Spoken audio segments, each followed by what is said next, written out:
Hello, Trail Ridge. Today we're going to become more familiar with the latest changes to FERPA, which stands for the Family Educational Rights and Privacy Act. An overview of what we will be talking about is what is FERPA, the importance of FERPA, parent and student rights, personally identifiable information, student education records, school and teacher responsibilities, FERPA exceptions and shortcomings, data destruction, and FERPA enforcement. So, what is FERPA? It was a federal law that was established in 1974. It's considered the most consistent and effective law to protect student privacy. It's monitored and enforced by Family Policy Compliance Office in the Department of Education.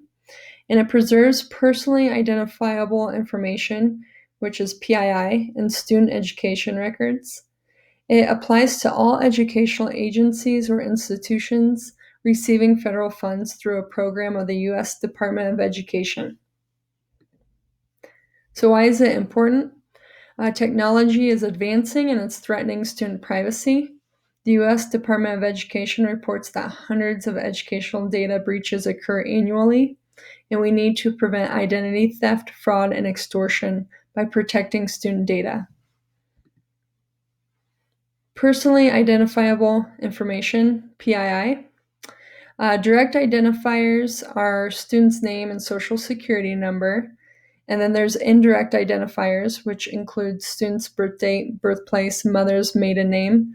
And there's other information that's not direct or indirect identifiers that would identify the student with reasonable certainty. Student education records.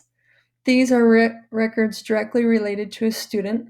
It's a body of information that begins in preschool and accumulates through their academic career. Student education records contain sensitive information, including family information. Examples would be student grades, grade point average, attendance records, student progress reports, assessment results, health records, disciplinary records.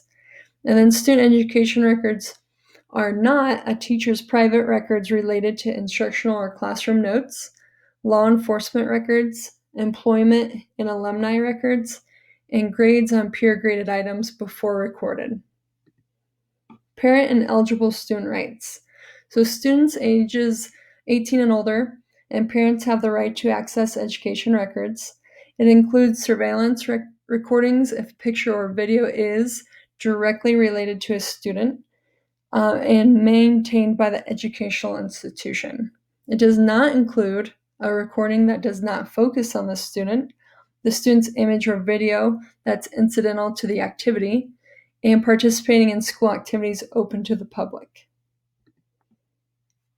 Additional parent eligible student rights include they can deny access to others, process to correct errors, so they can correct those errors when they need to. They can opt out of military recruitment. They can opt out of the disclosure of a student's directory information, and a complaint process through Family Compliance Office, so they can file formal complaints. What we need to do. So schools need to screen vendors responsible for vendors' use or misuse of student data. That falls on the school.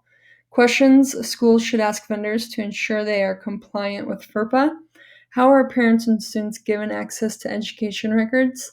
How are unauthorized people prevented from accessing student data? Student data belongs to the school, not the vendor. Ensure free websites and apps are not data mining. So educators, what we need to do is be thoughtful on social media and communicating through emails. FERPA violations, inappropriate disclosure of student information to one person or many people in social media that can happen very easily with the advanced technology. FERPA allows share student information internally, so we can share student grades and mental health concerns with the appropriate people. And it's best practice to just not share sensitive information through email, share objective, need-to-know information only. So the teacher responsibility. Use district-approved technology, including websites, apps, online platforms. Keep student information and data secure. Ensure parent email addresses are valid and accurate before disclosing information. Only discuss student information with people that have a legitimate educational goal. That can include tutors, academic coaches, and other educators. Know your students' legal guardians. You can communicate student information with parents, legal guardians.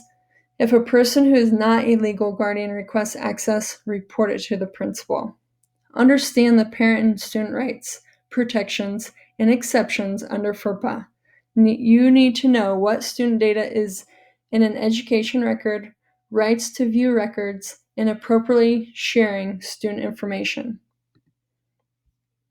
So, FERPA exceptions, schools can legally provide student information with designated personnel and law enforcement officers during a health or safety emergency in compliance with a judicial order or lawfully issued subpoena, in relation with a student involved in a crime of violence or sex offense. Shortcomings. Individuals cannot sue the school for violating FERPA. Students and parents need to be proactive and respond to opt-out opportunities. There are no requirements for safeguarding education records under FERPA. So, data destruction. There are no requirements or particular methods set by FERPA with destroying data. Best practices of student data management, understanding the life cycle. So the life cycle is capture, organize, utilize, manage, and destroy. And destruction of student data is critical. So unreadable for paper records, you should shred old documents. Irretrievable for digital records is deleting electronic files. FERPA requires that PII from education records be destroyed when no longer needed for the specific purpose for which it was disclosed. FERPA enforcement. Parents and eligible students may file a formal complaint if they feel their rights were violated under FERPA. U.S. Department of Education modified its investigation process to address and resolve complaints and violations in an effective and timely manner. So this included implementing a risk-based approach to processing and resolving FERPA complaints. For example, this would be risk to student privacy and the number of students affected.